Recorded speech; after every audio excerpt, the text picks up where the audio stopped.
법원에서 윤석열 대통령 구속 취소 결정이 나온 직후 민주당은 검찰을 비난하고 대통령 파면을 압박하며 총력 정치투쟁을 선포했습니다. 이번 구속 취소 결정은 국가기관이 절차적 흠결을 저지르면서까지 그 누구의 인권도 침해할 수 없다는 헌법적 가치를 확인해 준 것입니다. 그런데도 민주당은 검찰을 향해 내란 수계의 졸개, 교묘한 법기술과 같은 극언을 퍼부었습니다. 평소에 그렇게도 인권을 떠들어대던 집단이 이번에는 위법적인 인권 침해를 사죄하고 있는 것입니다. 나아가 민주당 의총에서는 아무런 잘못도 없는 최상목 대통령 권한대 심우정 검찰총장을 탄핵해야 된다는 목소리까지 나오고 있습니다. 법과 원칙을 무시하고 자기 마음에 안 들면 무조건 탄핵부터 시켜야 한다는 심리산입니다. 이재명표 국정 파괴라는 질병이 또다시 도질 모양입니다. 이미 민주당은 29번의 탄핵을 했습니다. 민주당은 한 달에 한 번꼴로 친목 모임 하듯이 탄핵을 하는 집단입니다. 그러나 만약 30번째, 31번째 탄핵을 한다면 그것은 민심의 철퇴로 되돌아올 것입니다. 대통령에 대한 수사는 국가의 중대사입니다. 그래서 적법 절차의 원칙 준수와 절차적 완결성이 중요합니다. 하지만 공수처는 이 모든 것을 무너뜨렸습니다. 애초부터 공수처는 내란죄 수사 권한이 없습니다.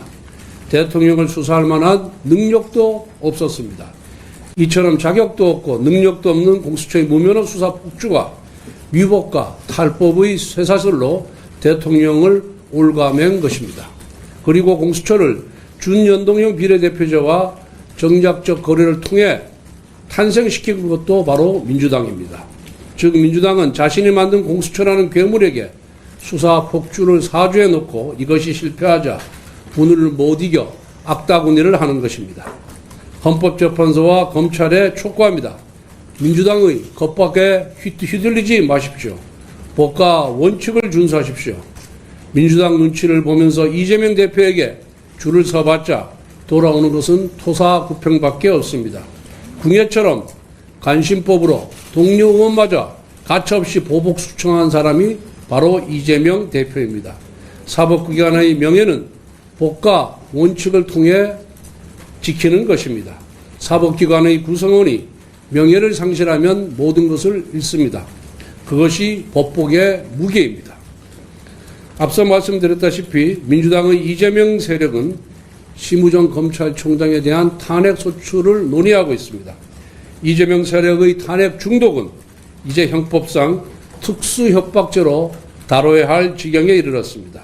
이재명 마음에 안 들면 탄핵, 민주당 말 안 들으면 탄핵, 여차하면 탄핵으로 직무정지시키겠다고 협박하는 것입니다. 검찰이 마음에 들지 않는 결정을 내렸다는 이유로 검찰총장을 직무정지시켜 조직 전체를 마비시키겠다는 분풀이 보복을 가하겠다는 것 아닙니까? 이재명 세력이 이렇게 아무렇지 않게 탄핵의 칼을 협박 도구로 쓰는 것은 헌재의 느림보 선고 때문입니다. 어차피 한번 탄핵 소추하고 나면 70일, 100일 직무정지가 기본이기 때문입니다. 기각이 돼도 손해가 아니라는 것입니다. 헌재는 조석기 한덕수 총리 탄핵 선고를 내리기 바랍니다.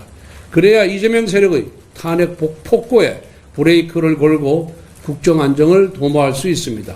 일각에서 제기되는 대통령 총리 동시 선거는 국정 파탄을 불러올 수 있기 때문에 일고의 가치도 없는 사안입니다. 대통령의 탄핵 선거 결과가 어떻게 나더라도 사회적 혼란이 예상되는 가운데 비슷한 시점에 대통령 권한대행이 바뀐 일이 생기면 행정부마저 대혼란에 빠지게 됩니다. 한덕수 대행의 신속한 직무복귀가 국정안정의 제1요건입니다. 문영배 대행은 친구 이재명의 안위보다 대한민국의 미래를 먼저 생각하기 바랍니다. 아울러 헌재는 최종 변론을 마친 최재해 감사원장, 이창수 중앙지검장 등 검사들의 탄핵 선고도 신속하게 이루어져야 합니다. 특히 부당한 중앙지검장 탄핵을 조속히 기각시켜 심우정 검찰총장에 대한 보복성 탄핵 협박에 경종을 울릴 것을 촉구합니다. 일부 언론에 보도된 바와 같이 오랫동안 고생을 하고 나오셔서 건강은 괜찮은지 안부를 여쭙기 위해서 전화를 드렸고, 서로 안부만 주고받았고, 특별히 정치적이거나 정무적인 사항에 대해서는 서로 대화하진 바가 없습니다. 비대위원장과 함께 대통령이 건강이 회복되는 대로 빠른 시간 내에 방문할 예정인데 아직까지는 계획은 없습니다. 아직 주진우 법률위원장과 깊은 아예 대화 자체를 해보지 않아서 어떠한 이유로 그런 주장을 했는지는 모르겠습니다만은 이번 법원의 결정을 보면은 민주사회에 있어서 절차적 정당성, 즉 적법 절차 준수가 민주주의 기본 핵심이고 특히 형사사법 절차에 있어서는 더더욱 중요하다는 결론을 내렸습니다. 그리고 두 번째는 결국 공수처가 내란죄 수사 권한이 없는데 내란죄로 수사한 것 자체가 잘못이었다라는 그런 결정을 했거든요. 그에 비춰보면은 헌법재판소도 지금까지의 그런 탄핵 심판 과정을 보면은 좀 적법 절차 준수에 미흡했다. 저는 그렇게 평가를 하고 있습니다. 우선 형사재판이 진행 중인 경우에는 헌법 탄핵 심판 절차를 정지해야 된다는 헌법재판소 규정을 좀 지키지 않은 측면이 또 있고, 또 하나는 그 형사 사건의 피의자 신문조서나 진술조서를 그대로 증거로 사용할 수 없게끔 되어 있는데 자료 송부 촉탁이라는 편법을 이용해서 증거 채택을 한 그런 또 문제가 있습니다. 그리고 지금 대통령에 대한 그 내란죄 수사 기록이 그대로 탄핵 심판의 증거로 지금 채택이 된 거 아니겠습니까? 그런데 이게 지금 내란죄 수사 권한이 없는 공수처가 이 수사를 한 거, 이것이 지금 법원의 결정을 보면 위법하다고 이렇게 되어 있기 때문에 그런 부분도 헌법재판에 나중에 영향을 미칠 것이다. 저는 그렇게 보고 있기 때문에 헌법재판소가 이번 법원 결정을 좀 참고를 해서 적법 절차에 미흡한 부분이 있다라고 판단이 되면은 변론 재개도 필요하지 않나 저는 그렇게 생각을 하고 있습니다. 그래서 헌법재판소도 이번 법원 결정에서 나타난 적법 절차 준수, 절차적 정당성 이런 부분, 그 다음에 내란죄 수사 권한이 없는 공수처가 수사한 부분, 이런 부분을 다 두루 고려해서 공정하게 탄핵 심판도 결론을 내려야 한다. 저는 그렇게 생각합니다. 지금 계엄 국정조사특위 위원들을 중심으로 아마 논의가 되고 있는 걸로 알고 있습니다. 지난번 그 답변은 주진우 의원의 답변에 대해서 공수처장이 허위로 답변한 부분, 그다음에 국정조사 과정에서의 진술 부분, 이런 부분들에서 위법적인 상황이 확인이 되었기 때문에 그 부분을 국정특위 차원에서 고발해야 되지 않느냐, 그런 의견을 지금 하고 있는 걸로 알고 있습니다. 국민에게 조금이라도 도움이 되는 부분은 합의를 하려고 노력을 하겠습니다. 그런데 민주당이 어떤 입장인지 아직까지 저희들이 입수한 정보가 없기 때문에 서로 의견이 일치가 되면은 좋겠죠. 예. 하여튼 최선의 노력을 다할 겁니다. 그런데 민주당이 내일 협의체에 참여할지는 좀 장담을 하지 못하겠습니다. 지금 이 전국 상황이 민주당이 계속해서 정치 투쟁 일변도로 지금 나아가고 있기 때문에 과연 그것을 정치 투쟁은 정치 투쟁대로 하고 또 민생 문제는 챙길 수 있는 건지 지금으로서는 저도 예측하기가 어렵습니다. 그 판결문을 보면은 좀 완곡하게 표현했을 뿐이지 재판부는 공수처가 내란죄 수사권이 없는데 직권남용으로 수사하는 척하면서 내란죄를 인지한 것으로 이렇게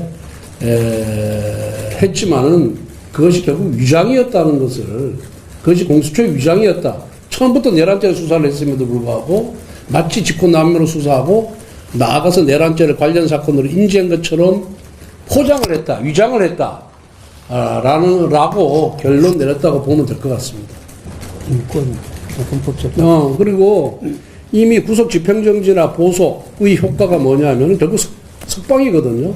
구속 취소도 석방이기 때문에 그 구속 집행정지나 보석에 대한 즉시한거와 유연이라고 결정이 났기 때문에 똑같은 석방이라는 효과를 가지고 오는 구속 취소도 결국 위헌이라는 결론에 도달하게 됩니다. 그걸 갖고 그 특수본이 거의 뭐 한 20시간 가까이 되죠? 27시간. 27시간이나 검토를 했다는 거는 결국은 특수본이 자신들의 수사의 그런 결함, 하자를 인정하기 싫어서 일부러 그렇게 시간을 끌면서 검찰총장의 지휘권을 무력화시킨 것이 아닌가 저는 그렇게 지금 추측은 가고 있습니다. 글쎄 뭐 개별위원회 그런 주장에 대해서 원내대표 일일이 평가를 내리는 건 적절하지 않다고 생각합니다.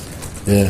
법원이 적절히 판단. 그거는 뭐 나중에 법원에서 이제 재판에서 판단하지 않을까. 예, 그렇게 생각이 들고, 각 개별 의원들이 각자의 뭐 자신들이 그런 소신과 자신들이 그런 법률 지식에 기본해서 각자 주장을 할 수 있는 것이 아닌가 이렇게 생각이 들고 개별 의원의 그런 주장에 대해서 제가 일일이 다 평가할 수는 없습니다.